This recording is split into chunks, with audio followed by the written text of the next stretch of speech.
Call to order the public hearing for May 19th of 2022.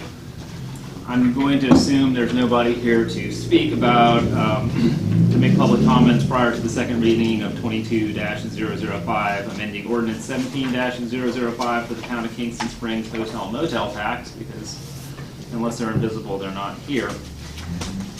Do we have a motion to adjourn? Motion to adjourn. Second. Second. We have a second. All in favor? Aye. Motion passes. On to the Board of Commission meeting. Could everyone please rise and place the flag? I pledge allegiance to the flag of the United States of America and to the republic for which it stands, one nation, under God, indivisible, with liberty and justice for all. All right. John, could you please call the roll? Carolyn Clark. Here. Tony Gross. Here. Mike Hargis. Here. Glenn Remick. Here. Bob Stoller. Here. It would appear we have a quorum. Do we have a motion to approve the April 21st, 2022 public hearing meeting minutes? Motion to approve. Do we have a second? Second. Okay. All in favor? Aye. All right. Do we have a motion to approve the April 21st, 2022 City Commission meeting minutes? Motion to approve. Do we have a second? Second. All in favor? Aye. Aye. All right, do we have okay, then on this other one, we do have one addition, and that would be the item, new business item E, which is a motion for approval of the TAP grant funding. So if you'd like to add that, and do we have anybody who would like to approve the agenda without amendment? Motion to approve the agenda with that amendment. Second. All in favor? Aye. All right, announcements from commissioners. Bob? Nothing, I'm good. Mike? No, I don't have it, thank you. Splash pad. Ribbon cutting. Tuesday. Hunt. I wanted to, I wish Chief Ivy was there. I wanted to recognize National Law Enforcement Memorial Week. And I just want to say I'm honored to be part of that world as an LEO spouse. And I've attended too many funerals in the past 24 years of officers who made the ultimate sacrifice. I'd like to remember those officers and also to thank our KSPD for going into harm's way to keep the rest of us out of harm's way. Thank you. I think we can skip community input and concerns and move on to department reports. The only thing I have to add, Mr. Mayor, is the closing of the property at 431 Park Street, which is right across the railroad tracks, will be tomorrow morning at 9 o'clock. After that, then I don't believe there's any waiting time, and the property will be ours once the document is signed. Thank you. Legal? I'll confirm what he said. We'll be closing on that tomorrow. Your money's in our trust account. As soon as I get the ink drawn with deed, you'll own it. Very good. It's exciting. All right, on to unfinished business. We have second reading of ordinance 22-005, amending ordinance 17-005, Town of Kingston Springs hotel motel tax. No changes since first reading? No changes, and we discussed this at the last meeting. Is there any other questions or concerns anyone has? Do we have a motion? I make a motion, we approve the hotel motel tax. Second. John, could you please call the roll? Carolyn Clark. Yes. Tony Gross. Yes. Mike Hargis. Yes. Glenn Remick. Yes. Bob Stoller. Yes. All right, motion passes. Item B is a motion to approve FEMA fixed cost offer related to Acorn Court Pump Station. So you might remember from earlier discussions that the fixed cost offer was an unusual step for FEMA. They were a little confused why we got it. I think we had talked that one of our PAs for this project might have inadvertently clicked the wrong button. In speaking with them about our insurance claim, and as I climbed their management ladder to try to get some clarification on the amount of insurance money that they would indicate that we received, the fixed cost offer, while we received it, kept coming up over and over again. Even FEMA asking why we had requested it, and we had not requested it. FEMA had just presented it to us as the offer for this particular project. But as I climbed that ladder, it became more and more apparent that FEMA did not think we should have this fixed cost offer. Basically, my understanding is that the fixed cost offer is presented to projects that are well over the $1 million range. We think that at some point there were 3 different options for that pump station.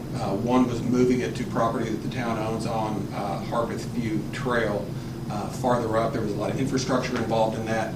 That was going to be close to $1 million, and we feel that somebody might have seen that, clicked the wrong button, so that's why we were presented with this fixed cost offer. So all that said, FEMA has rescinded the fixed cost offer and will work this project as what we would call through their regular chain of command, which would be just like any other project that you would receive funding for.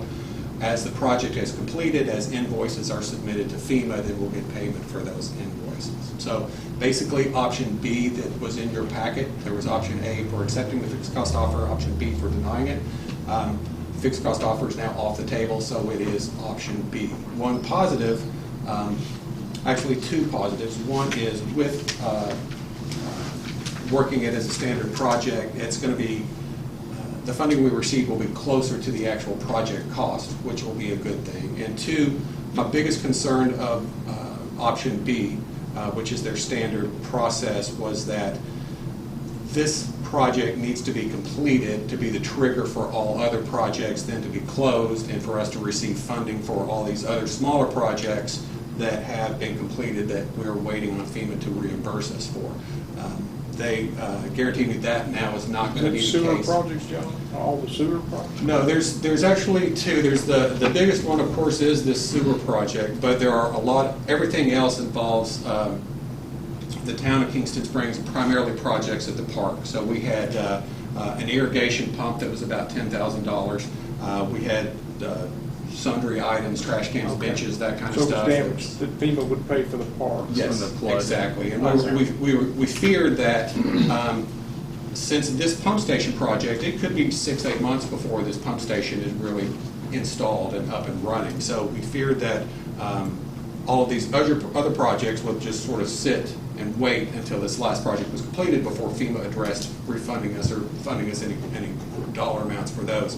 They've indicated that's not going to be the case. They were able to separate the sewer project from the rest of the town of Kingston Springs project, so those can go ahead. We can start addressing monetary payback from FEMA and from the state for those projects while this moves forward. So all that said, there's really no action to be taken on this item because FEMA has made that decision for us this week. John, the insurance settlement offer was $150, and the scheduled amount is about $259 or $260. Yes, sir.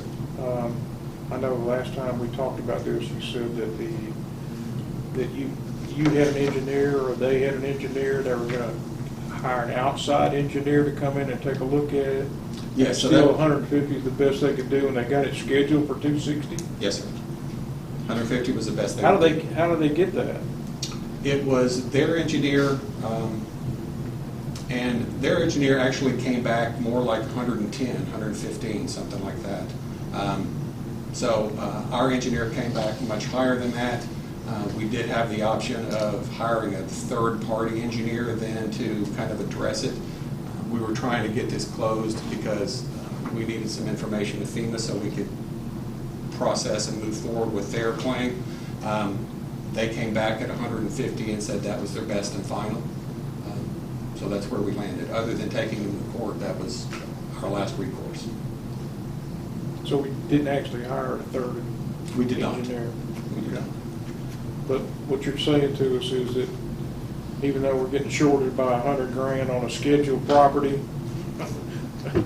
that FEMA's going to more likely make up that difference then now? Yes, sir. And it was much more of an issue prior to when we first were having these discussions. FEMA was at 75.25, so we're getting from FEMA 75 cents on the dollar. However, FEMA's changed that, and they are at 90.10, so we're getting 90 cents on the dollar. So it's not that big of a So what will be the final total for the city once all is said and done here? You don't know? No, until this project is bid, I really don't have a good idea, and I'd hate to hazard a guess at this point. Okay. That was my question, how it changed from 75.25 to 90.10, so 90.10 is what it is now? Yes, 90.10 is what it is now. When it was 75.25, the 25 is split between the town and the state. Is the state going to chip in anything in that regard? That's still a gray area. For the town of Kingston, because these have been split into basically the enterprise fund, which is, from FEMA they've been split. So there's basically the enterprise fund, which is this pump station. And then there's the town of Kingston Springs, which is basically everything else that happened at the park and We had some road damage that they paid for as well. So the items that have been split off as the town of Kingston Springs, then yes, the state has a portion of that. And previous it was 75% FEMA, 12.5% town, 12.5% state. With this 90-10 split, it's my understanding that with that, it's now 5% town, 5% state, 90% FEMA. However, on the enterprise fund, there is some question as to whether the state will be involved in that at all, because it's an enterprise fund and it actually makes money. So it might, we'll continue to hammer that and see if we can't do that extra 5%, but I'm not 100% positive at this moment. But we would have been stuck with 25% on that if the state. Yes. So regardless, we're still It's a ending up good in trade, we're hitting right. a better spot. Yes, much. Hopefully. All right. So there is no action. No action. All right. Item C is Item C is an update on Keep Kingston Springs Beautiful Don't Litter campaign. Commissioner Clark. You're on. I'm on. Well, I got some news, some bad news, and some good news. But I'm going to show you this. In talking to, since the school year had ended, I pretty much figured that we wouldn't be able to get any artwork from the kids. And remember, you talked about sometimes cooperation with some of the schools. Doesn't occur. People get eager about it. So I thought, oh, maybe I would change up the avenue of what we did with these signs. And so I made some signs up, got them from Build-A-Sign, using wildlife, Kingston Spring Wildlife. Oh, I like that actually. Better than ours. I thought, who could resist an animal telling you not to litter? But It's an armadillo. this is Build-A-Sign, and this one was $60, and that's the 80 grade aluminum, and it's pretty heavy, pretty sturdy. This is 0.63 aluminum, and it will also drill holes. Unfortunately, the holes are not in the right place, so I've got to talk with them and see about getting holes in the places where we could have fixed them, stop signs or speed limit signs. I've got lots of machines that make holes in our machine shop. So drill press, Holes, drill press wouldn't hurt the. Yeah. That's what I was worried Well, about. I can punch them. Okay. So, yeah, I can punch them so that it wouldn't make a burr. Cool, so like this heavier one is actually cheaper than this one. Been talking with TDOT, Mike McClanahan down there, and sent him all this, and they were very excited about it. They liked the project, and they thought it'd be a good idea, and they'd like to get on board. Unfortunately, they don't have any grants. These signs, like I said, cost $60, and I don't think we'd be getting any poles to use them. So if we got like 40 or 50 signs, that would run like $4,000. And the good news is, TDOT liked the project, and if we had fixed their logo on it, he sent me their logo for No One Trashes Tennessee. I can find that. And I sent these to him. I made one for everybody. There's one for John. I fixed their logo on it, and if we send them a bill as a vendor, they will pay up to $10,000 for this project. Or covered. That's compared to what? They'll pay up to $10,000 for this project. Okay. So they'll essentially fund it. Exactly. That's awesome. Exactly. And all we gotta do is put Nobody Trashes Tennessee on it. Yes. So I use a couple different logos. I use one of their colored logos, and I use the black and white logo. I thought the black and white one was a little bit better. Is this your photography? So I'll donate it. All the photography is. Fantastic. Way to go. Cool. How many signs do we need? Or are we going to put them on all the speed limit signs? I think we could try and figure out which roads are the worst litter. You would know some of that. But Kingston Springs Road is. the one thing we can't do East Kingston Springs, we can't do Living Hills, and we can't do the off ramps in the interstate. Oh, state. So, state road, yeah. So East Kingston Springs, they said we could only use signs that have to do with speed limit, speed enforcement, and whatnot. So we couldn't do this. But every other road we're good to go on. It's interesting that they have that requirement on a state road since they're allowing, it's TDOT helping us. Is there any one? How wide are those signs? I think I have 30? 18 by 24. So, you can try out the weight if you want to, but that's substantial. That's more than 24. I think it's That's 18 by 24. If it's aluminum, they'd be easy to punch. We have What's like the, put a real clean hole in it. Where it would go on speed limit side? So Or would there's it not a stick speed out limit or turn- 6 inch from either side and the wind knock it around? That's pretty heavy. That's quite. I mean, I don't know. What's the wind do to a speed limit sign? I don't know, look at the hurricanes. Yeah, I mean, Bends them. But they're not going to be up year round. I was thinking, I know we had talked before, or I had talked about before about, 2 weeks at a time, but I thought if we could put them up maybe for the summer, like July through September, because that's usually the trash time, open windows, people going Sonic, tossing their stuff out, Yeah. and then just have them down the rest of the year. also maybe stick one right where the people are about to go down to the canoe ramp. Definitely. Yeah, well, one like Put it on Snake Hill. this, Oh. I'm going to put this in our front Put it on yard. Snake Hill. That doesn't have a logo. It's not Yeah. ours. Well, why would you want to take them down? You're gonna put them up, why not, if they're aluminum, why not leave them up? That'd be up to, I mean, It doesn't- I didn't know if people would go They sign- litter pretty much year round. I just didn't know if people would go sign blind to it, or, I And don't I know. don't think it would hurt it any, and it'd be, Sure. less labor for the street department to put them up, take them down, put them up. I mean, it makes sense to put them up and leave them, I think. Sure. And TDOT's really interested in knowing if this works. They said if Yeah. something like this works, they said that they would, this would be cool for them to send out to the rest of the state. That's good work, Carol. Very, Oh, very thank nice. you. Very nice. Looks good. So We'll need to wait till July 1st, till we get money in the funds. yeah, and then can you let's get so we can get the funding and all that in place, I guess, from TDOT, Yeah. right? So we just basically do it and We'll do then, it as an invoice. and then we do We've got to get them first. reimbursement too Right. from them. Okay. Right. Yeah, that's great. So, I really actually like the photography a lot. Probably too. will have a better impact than like kids' drawings would. That's what I thought too, and it's just more, we're just more natural Yeah. for the area, and every single animal here lives here. They live in our backyard. Yeah. So, but if you guys will trust me to pick out the photos, A fox, I think, do you have anything fox? don't have a fox. No rabbits. Since they only come at night, huh? No rabbits for me, I don't like rabbits. Good evening. Don't put a coyote on one, someone will just No, shoot the no. sign. Don't want Got to it. be- you know what Earl is? Got basically- Here's your garden. He doesn't stay. Snake, we have no snake? No snake. You can procure a I've nice had snake 4 photo people send me if you do. snake pictures today, yeah. Actually, I don't think that's necessarily a bad thing to put a snake on one. I mean, people need to have a better understanding. Send me a snake picture. That'd be good. Don't tread on me, isn't that? You can do that That's one. different.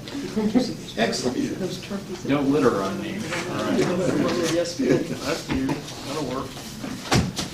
All right, on to new business. Item A is first reading of ordinance 22-006, adopting the town of Kingston Springs annual budget and tax rate for the 2022-2023 fiscal year.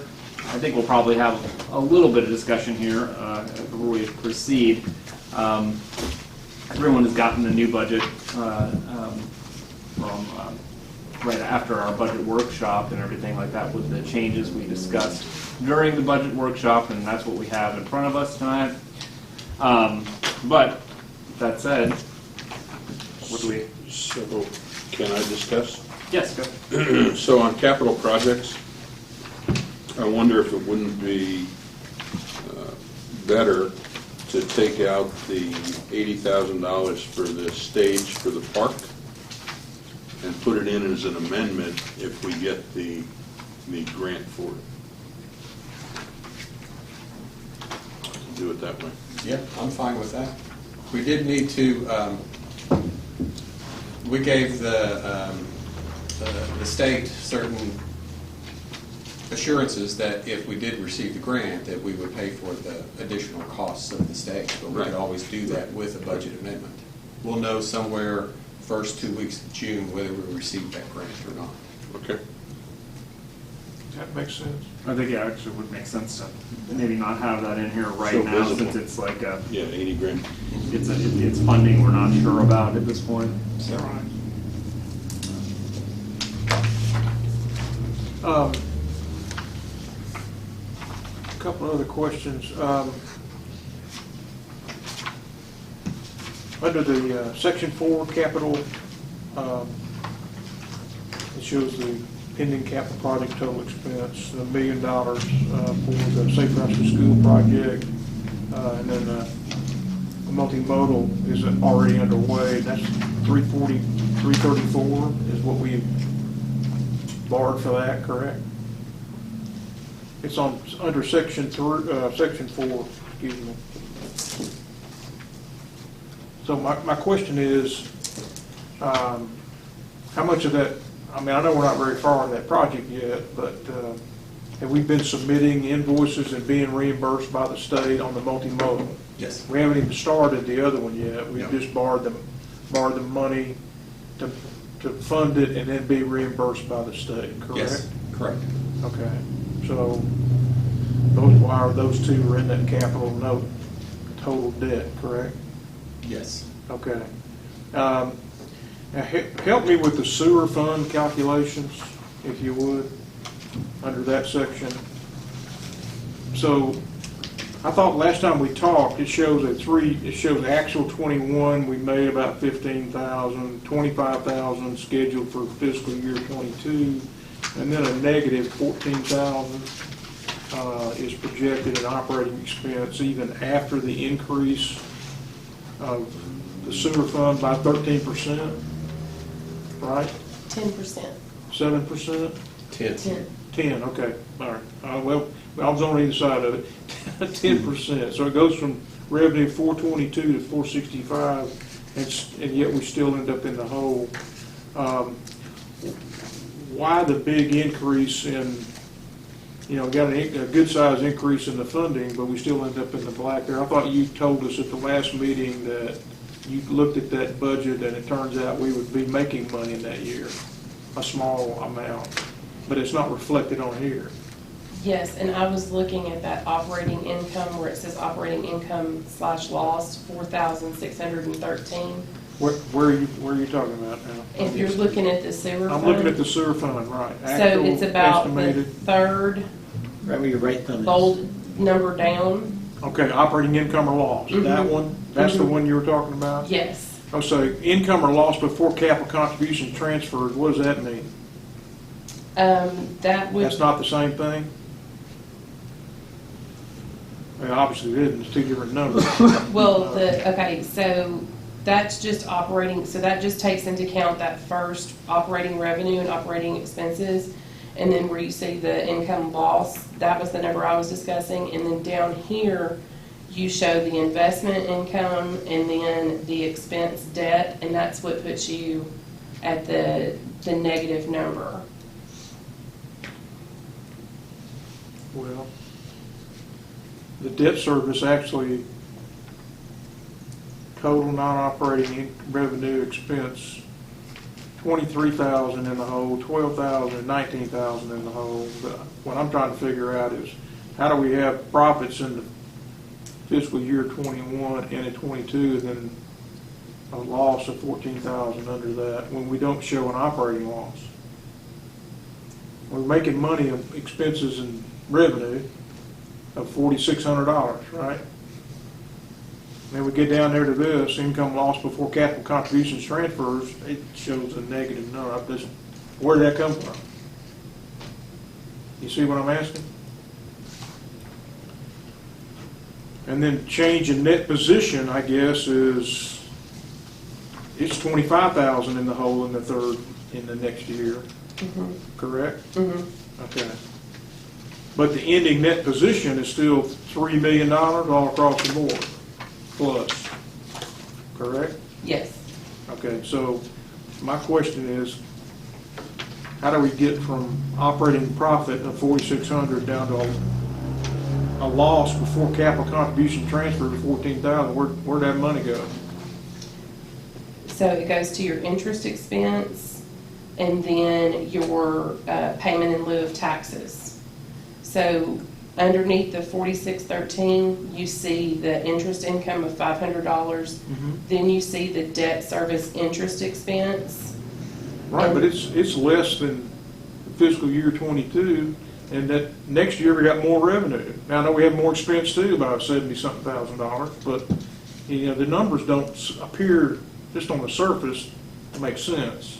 I'm sure it's right. I'm not challenging that. I'm just trying to understand how we get from $4,600 operating profit to a $14,000 deal when our debt service goes down.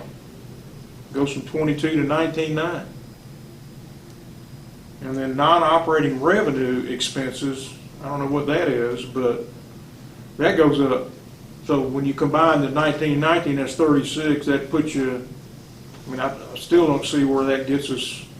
Well, basically what you're saying is that $19,000 of debt service expense knocks out your profit, all right? And you're in the hole by $14,000 on the debt service.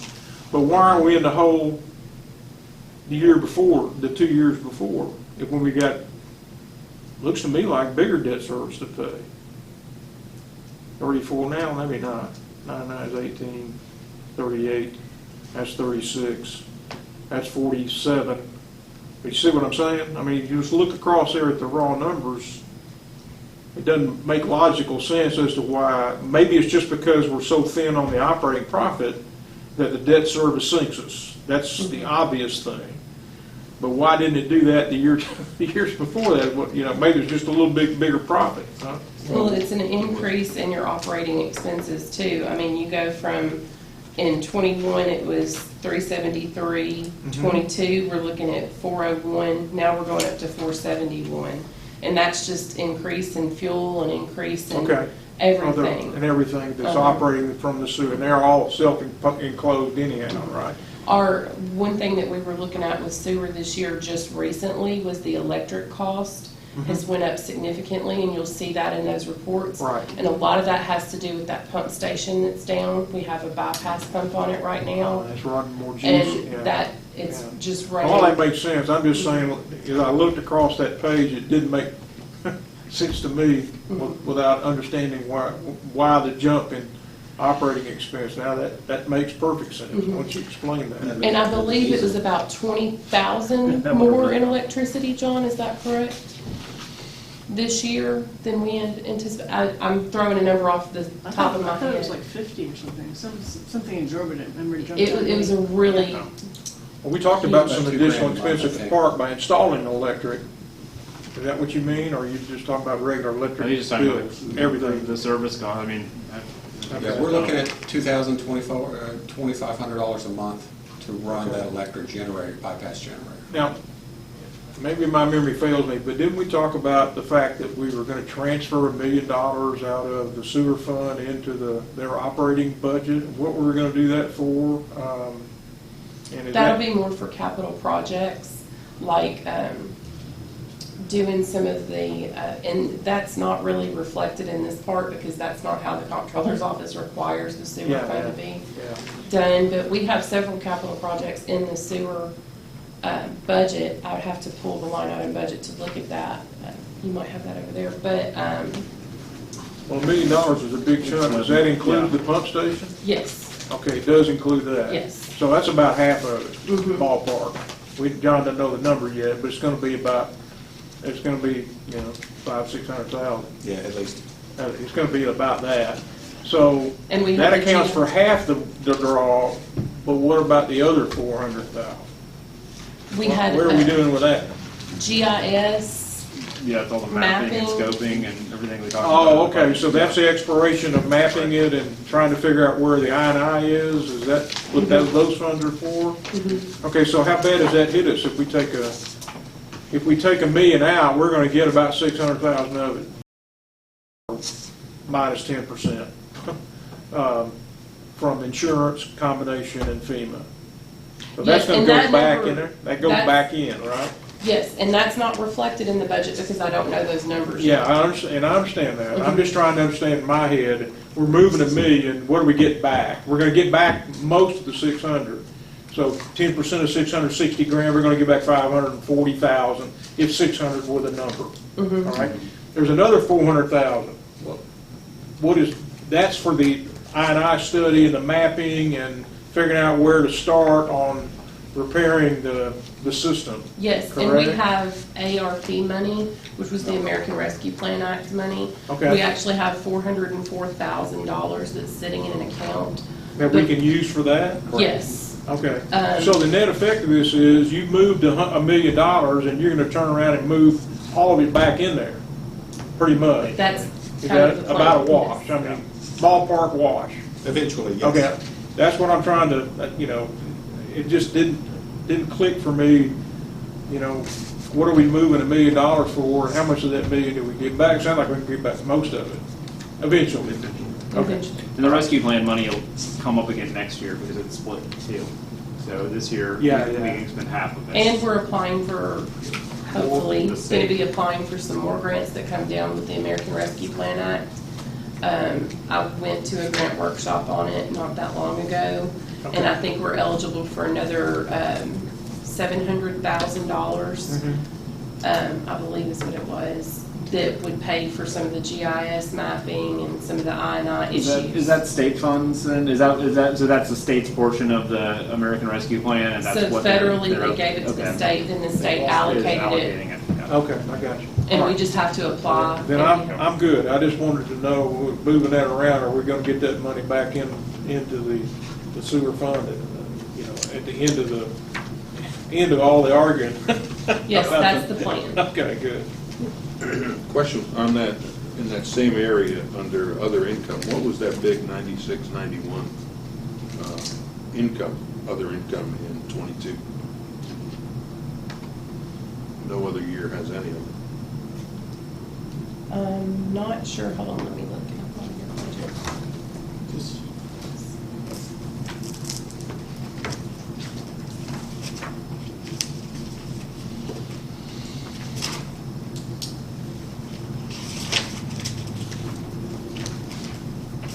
It has been a minute since I've looked at these.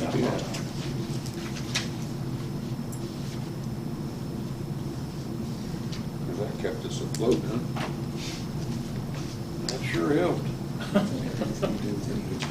It's out that all we needed was just shy of 10 grand. I know, exactly. Go fund me, sewer fund. I don't have the numbers in Okay. his book, but I think it might have to do with some of the insurance money that we received, but I would have to look into that, but I can do that tomorrow and email y'all and let you know. Okay. And that might be something that the auditor adjusts when he comes in. Yeah. So these are kind of my estimated or preliminary numbers, and he might make JEs to move it somewhere else. Okay. Thank you. Okay. So, One other question, intergovernmental revenue, in the past it's 809,775,000, and then 1.7 million. Is that intergovernmental include grants? Okay. All right.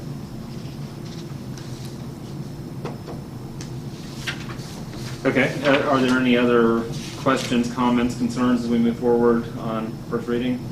One last one on Parks and Recreation Department budget, it showed 368 in fiscal year 2021, 753 this year, which is including the cost of the splash pad construction, Yes, sir. right?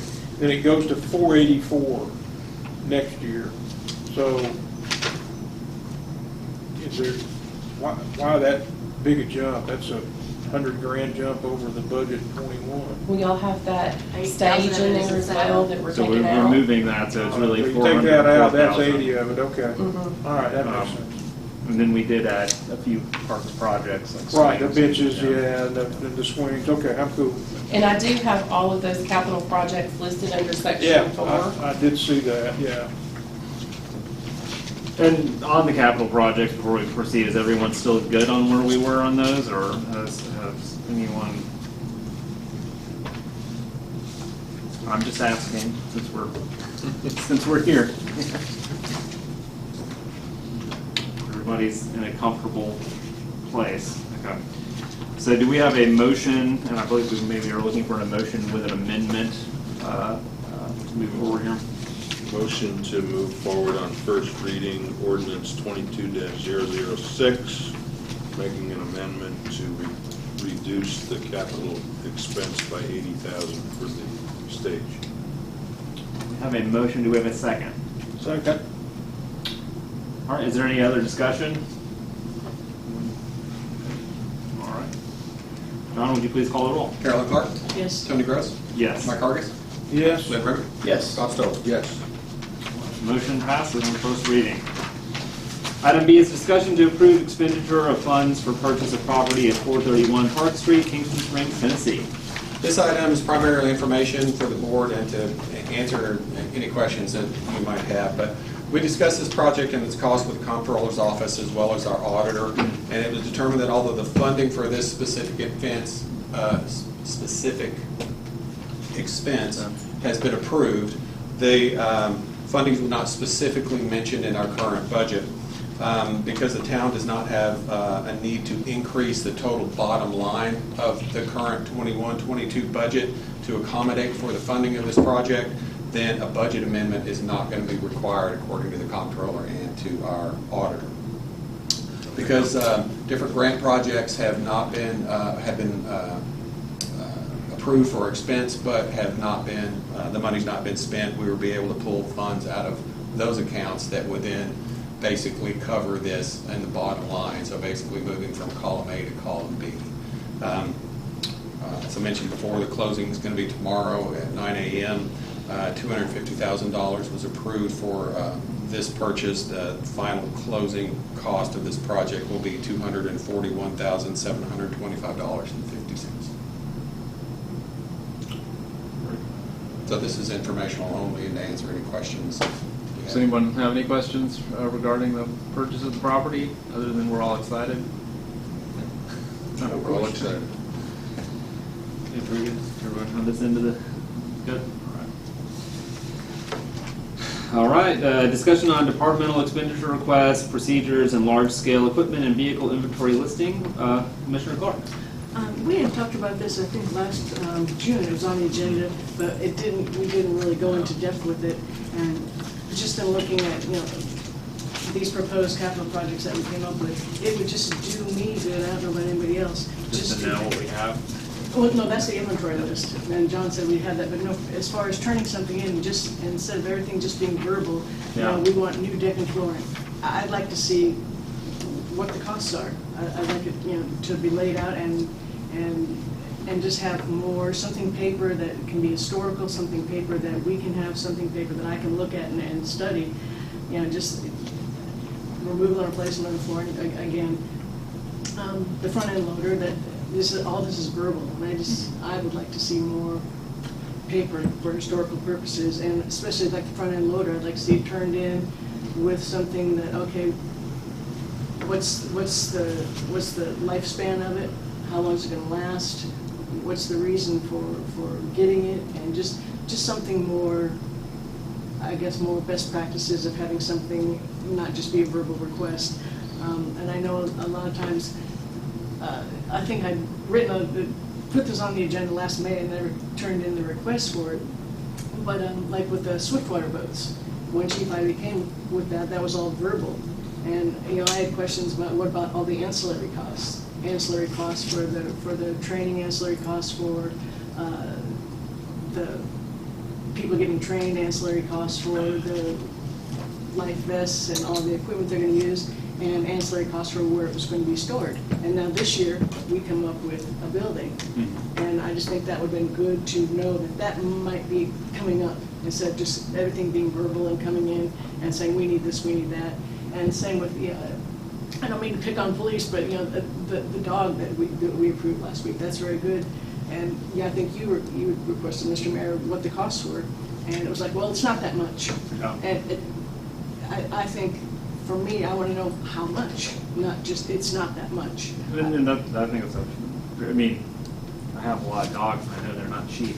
Yeah, I guess, I'd like to see something more laid out so we can look at it. So Good reference. instead of just saying it's not that much, I'd like to know, okay, what are the costs for the fee? What are the general costs for the vet bills? What are the general costs for, for the training? What are the general costs for someone to go to the canine, the monthly training they have to attend? And I just would like to see, for large purchase items, just more of something that can be turned into us to have in a packet to look at, and not just verbal requests. So what would you recommend as large, what amount of money that you want to see, the bid process, the other parts of the report you're requesting here? I don't think I had a number in mind. Well, 10,000? We don't want to do it on every No, purchase. not as much, Yeah, but $10,000, I think. So, I mean, that's why I'm asking is, what's large look like? Is that 50K, 100K, what is it? Well, I mean, and I think that the fair point too is it asks them, and to be fair to town staff, they have in the past done this. I remember the first few years I was on this commission, Chief Ivy always presented me all of us every year with a really nice shiny folder on the fire truck he wanted, with all kinds of information about said fire truck. I mean, it was like a book he put together until that happened. So there was some precedence for doing that in the past. And you make a valid point, because it's especially when and once again, it's something we have to roll back into, but when we're looking at long-term capital spending plans and stuff like that, so maybe just it provides a little exercise for the staff, and I don't want to overburden an already tightly, squeezed staff, but to maybe have a little forward thinking about what is this going to, in the long term, what's this going to cost? Lifespan. So a vehicle cost would be a capital expenditure. They're about 50 grand. So, Well, now they're pushing 100. Oh, yeah. Okay. But my point is, if you had a cutoff somewhere, it says that, anything over this amount of dollars, we would like to see more detail before, when it comes to the commission. I'm fine with that, as long as we do it something that's reasonable. I mean, I'd hate to do it on every pencil we buy. No. But, so somewhere between that and what you're talking about is what's the definition of large capital? And I think it's a good idea. I mean, I'm not knocking that. I think we ought to have, and they usually do it in the verbal. They say, we've got 3 bids, we got it from here, here, and here. This is the one we want, and here's why. I mean, they do have the story. They just don't necessarily have it written out on a piece of paper. I mean, this could almost be a form, couldn't it? I mean, this sounds like a form to me. Yeah. Well, we definitely need it with capital improvement plan too. No. We need a 1 to 5 year plan almost for every department. Yeah. So, Well, what about 50,000? Let's say 50 grand. You'd like to have a more formal process on purchases, capital purchases, 50K and above. That would catch all the vehicles, that would catch fire trucks, that would catch stages. I'd like to come down a little more, actually. I'd say at least 20. I'd maybe even go 25, because when you think about the dog was a $25,000 I just don't expense. want even though that to was overburden them on that was smaller purchases. we raised money for that, but the dog was a $25,000 purchase. So. Okay. And Good the with that. dog costs a lot of money to maintain and stuff like that as well. So. Yeah, I know, I got one of those costs a lot of money, it don't do anything. It doesn't do anything. I know, I got 3 of them. It sleeps a lot. They only provide love and companionship. Exactly. They are excited to see you. Sniffer or a biter, huh? So John, does that make sense? Does that make sense? does. Maybe we could look in. I think having just a form that's filled out essentially would be. Right, we could look at, I'll work with Commissioner Clark, if that's all right with the board, and we'll come up with a form that's got information to make sure we capture the items that we're looking for, and that way we can discuss it when we begin our capital workshops this summer, and then make sure that it's got every piece of knowledge that needs to be on there, and we'll make it a policy. Sounds good. Thank you. And John already answered the question. I guess there is a department inventory list that they use for being audited, and I guess that if I could get a copy, we could get a copy just to see what we got. Sure. And 'cause you all may all know this, but I just don't know how many vehicles there are, how many. This is a department, this captures pictures on the wall and humidifiers and stools and chairs. Yeah, not that much, just the bigger items. Okay. It's all in one inventory. Is it? Yeah. Do you have a capital, a list of capital for We have insurance. assets? Yeah, we have, that would be more like, if it's okay with you, we could start with the insurance list, because those are definitely the bigger items, and the inventory by office is really on a more granular level. I want to know how many paper clips you got, John. 72. Yes. You we can- reuse them though? Everything. Good. Reuse them. Found them on the floor. We can present that to the board in an email this week. Yeah, great. The Municipal Purchasing Act of, I think it's 1983, also has a lot of requirements with purchases. Anything over $10,000 are required to get a sealed bid unless it's done on a state contract item or it's a professional service. There are some loopholes in that. I think if it's over $1,000, we're required to get 3 competitive quotes. So there's several things that we keep in-house that we just don't bring all that paperwork to you all. Once you allocate money or funds in the budget, the department heads still have to follow our process in order to make purchases. It's just something that we don't necessarily give you, but if there's something specific that you want, a lot of times we can just pull that. That's good, that's good. I think, probably Commissioner Clark's point, that especially when we're looking at just the budget, when we went into the budget workshops specifically on the projects we had here, so, which was a lot of verbal, and it might be useful to just have some of that a little bit more fleshed out. Regardless of the fact that the staff, of course, has to, once we approve it, go through all the process to procure those items. So. Okay, item D is a motion to approve waiving rental fees at Burns Park Activity Center for the South Chino Library sponsored reception for retired library director Janet Walker, scheduled for July, and I am a member of the library board, so I will recuse myself from this vote. I make a motion that we waive the fee. Second. All in favor? Aye. Sounds like a pass. Actually, I think we need a roll call since it involves funds. Very good. Roll call vote. Carolyn Clark. Yes. Tony Gross abstains. Mike Hargis. Yes. Glenn Ritter. Yes. Bob Stoller. Yes. All right, motion passes. Thank you. All right, item E is the TAP grant funding. And I appreciate the addition of this as a last-minute item. It was a last-minute informational email I received from TDOT. I forwarded some information to go with your packets. But as you'll remember, the initial cost estimated for this sidewalk project that we received, this is the TAP grant, by the way, the sidewalks that continue the Safe Routes to School initially through the entirety of the Woodlands neighborhood.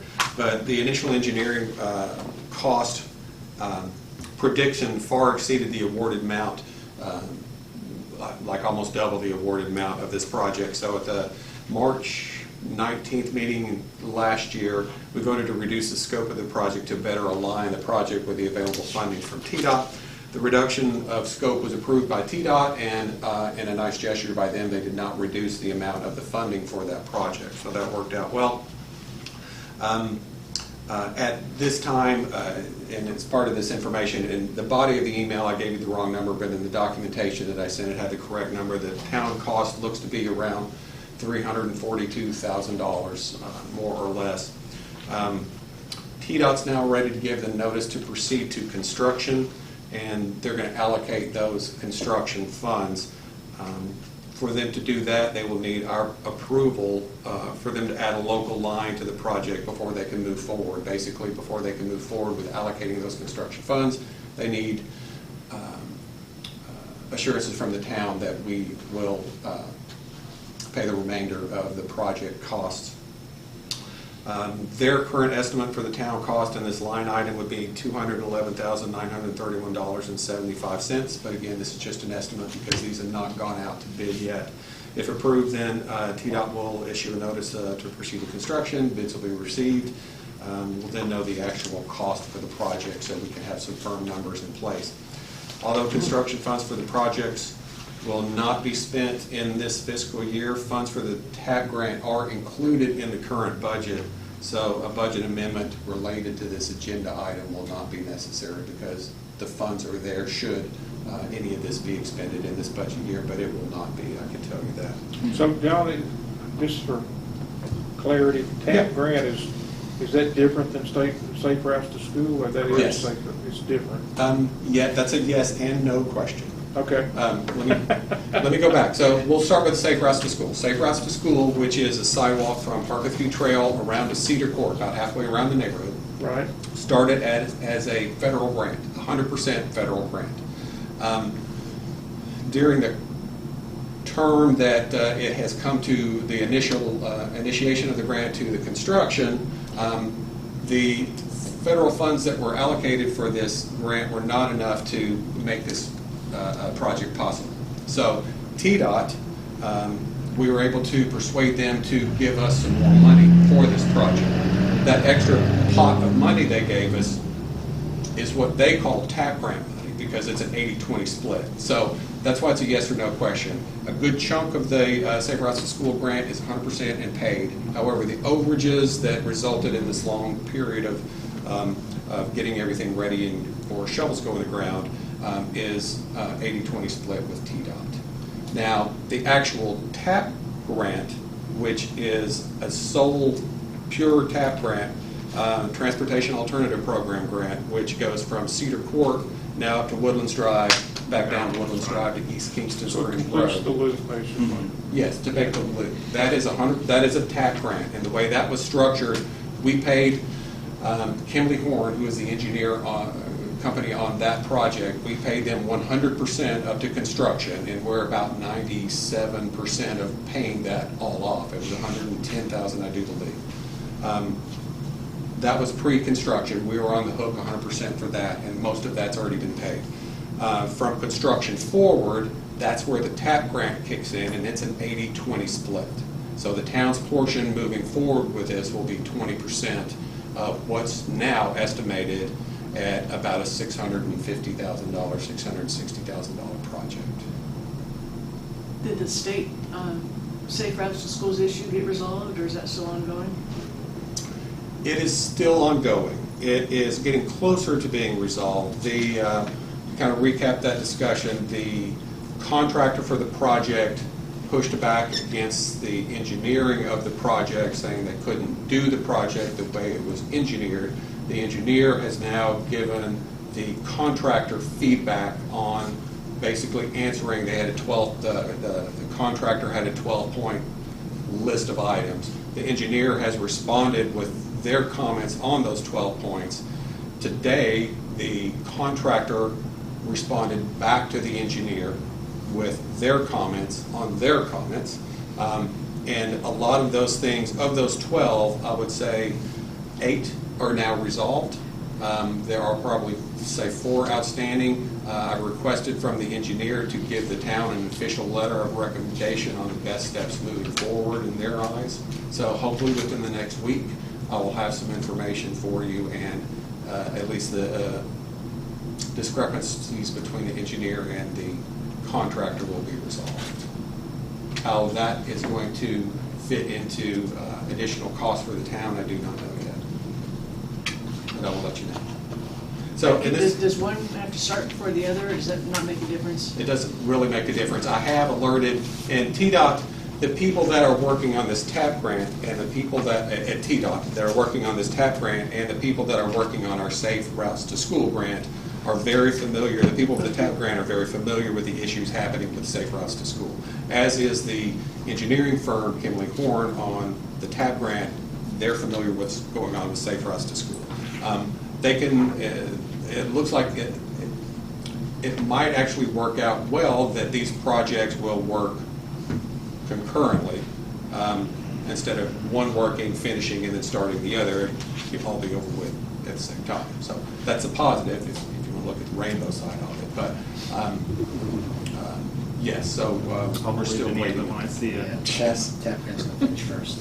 Yes. So anyway, so back to this, they need a local line. Basically, the local line is our town's willingness to pick up the extra costs that are associated, the 20% associated with this TAP grant.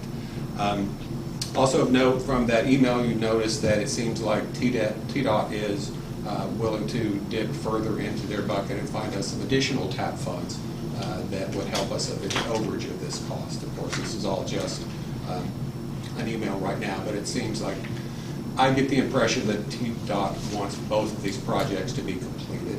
So I think they will assist us in any way they can. So really, I just need assurances to TDOT that we will continue, and they are, I guess they need our permission for them to add the local line of $211,931.75. How that motion needs to be structured, I'll let Martha Brooke, I know we. Did they just need a letter from you saying that the board approved it, or are they looking for a Yes. resolution? No, I think a letter from me indicating that at the the May 19th meeting, the Kingston Board of Commissioners approved to add a local line item. I think that's sufficient. Okay. Kelly, do you need a resolution or anything to go with any of our documents, budget documents or anything? No, ma'am, we did not add this to the budget. We said that once we got the bids in, we would amend the budget at that time because we were so unsure of the cost. Okay. So I think that if we just put it in the meeting minutes, That'll be satisfactory. that they'll be happy with that. Okay. So I would suggest then a motion authorizing the city manager to communicate to TDOT that the town intends to meet its 20% obligation. Is that right, John? I'm looking, making sure I'm getting my numbers right. 20% obligation. Correct. Amount estimated to be $217,532.65. Is that the right number? They're correct. Right now, TDOT's estimating, and they would like to add the local line at 211,931.75. First bid.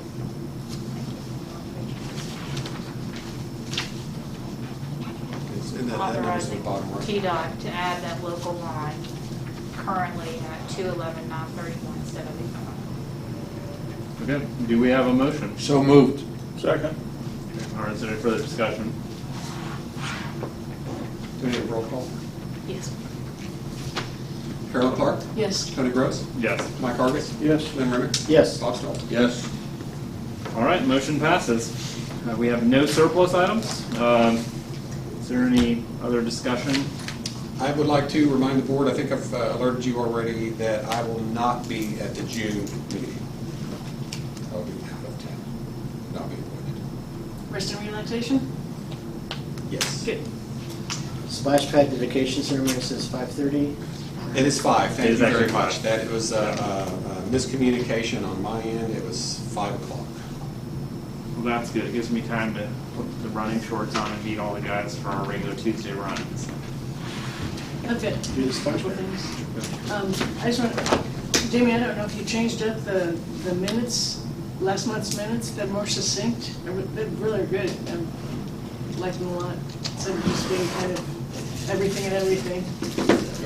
Okay. Mark Brooke, I had a question for you. I was reading on one of the bills that passed the Tennessee legislature was Senate Bill 2077.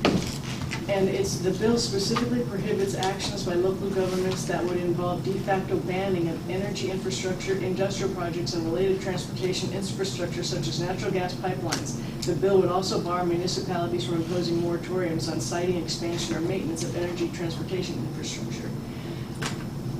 Can you school us maybe sometime? And I'll have I don't know if something. that's exactly what passed or what that means Sure. for us, what we can and can't do. From just my, and I will have something better prepared at the next meeting, but from my rough understanding of that, is that basically it is going to block, especially for the small towns, from being able to come in and block the pipeline coming through, that's the intent of this legislation. Wow. Gives That's the what I was state fearful control of. over those decisions about pipeline paths. Right. What about like Fuel Depot? Would that be an Fuel Depot. instance? Because I think this stems from, and again, I'll be sure to get my facts more clear, but I think it stems from, there's a couple of small towns, I think it's Pennsylvania or somewhere along the way that blocked one of the pipelines Oh, coming really? through, and so this is kind of a Okay, reaction to okay. that, I think. So, but I will get better information for you. There's also that issue with the town where they're building the Ford plant as well, which may be part of that too. There's a little bit of tension there. The comptroller's takeover, yeah, and I think that got resolved. I think Okay. the comptroller is no longer taking over the town at this point, so I think that was resolved in favor of Mason. I think That that's- was all That's in over right. bid, huh?